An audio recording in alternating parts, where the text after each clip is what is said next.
Quhem Ilia Bombaj, vi nga Selenica e Vlorës, përfaqësues i shoqërisë civile. Ka nisur, me të vërtet kjo reformë, ka edhe një hap shumë pozitiv. Unë do t'u argumentoj pse. Sepse ju keni mundur të sillni këtu në këtë sallë 3 aktorët kryesorë.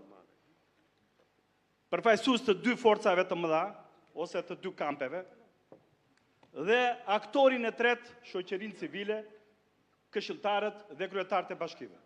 Ky është një hap shumë pozitiv. Me shumë vëmendje dëgjova të 2 bashkëkryetarët, u përpoqi që mos të fusnin bindje politike në këtë. Dhe u them, lumë si ju në qoftë se nuk do të ndiqni këtë, largoni nga politika dhe i sillni këtij popull të shumëvuajtur një reformë të mirë administrative. Nuk ka të bëj numri plus apo minus se sa dhënia e kompetencave bashkive. Bashki duhet të kenë kompetenca. Shkoni, jatë kemi Kosovën, një shtet i ri është, shumë i ri.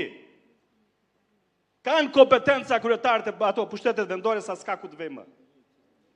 Mos shkoni drejt centralizimit, boll kemi vuajtur me këto centralizimet. Jepini vendit decentralizim. Jepni kompetencë, mos si mund të vijaj nga ana nga Tepelena në qendër të Selenicës. Nga Imara në qendër të Selenicës. Nga Mallakastra në qendër të Selenicës. Ju lutem shumë, më fal. Ju lutem shumë. Selenica është një qytet ku Plini, Straboni, Aristoteli kanë folur prej para Krishtit, se cili është ai qytet, para se të bëhesh Vlora. E shumë qytetet tjera të Shqipërisë.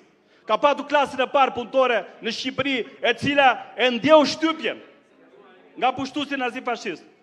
Është një bashki e cila ka resurse jashtëzakonisht të mëdha. Ka naftën, ka serën, mineralin e radhë në botë, jo në Ballkan as në Europë, po në botë. Ka resurse plot, po varet sa kompetenca e ka dhënë shteti kësaj bashkie apo këtij komuniteti. Renta minerare shumë e keq, shumë e ulët. Përse mos t'i shkoj bashkisë kjo e ardhur? Që investimi të shkoj tek qytetari. Dhe kryetari i bashkisë të ketë kompetenca të plota. Ta di ku ta hedh investimin. Jo atje ku është një dhi edhe një njeri, po atje ku është produktive, ku është populli. Ne rendim atje ku nuk ka asnjë lloj produktiviteti, ky shërbim për çfarë japi?